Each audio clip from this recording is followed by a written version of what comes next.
The next sound is a.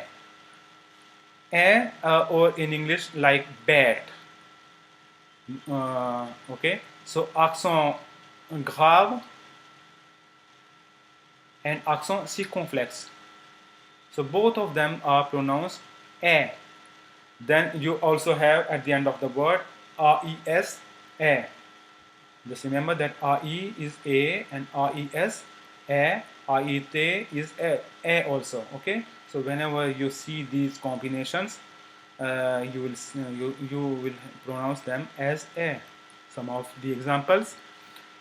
So here, élève, élève, which means pupil. Père, which means father or papa. Fête, fête, fête. Forêt. I will just later on I will tell you here. The next sound is o. In French, you do not pronounce it like o but o. Okay. Forêt, forêt. Parler, parler, parler. It or is, they both are pronounced like parler, and which is the same verb like parler, parler, parler, which are the same verb to talk or to speak. Okay.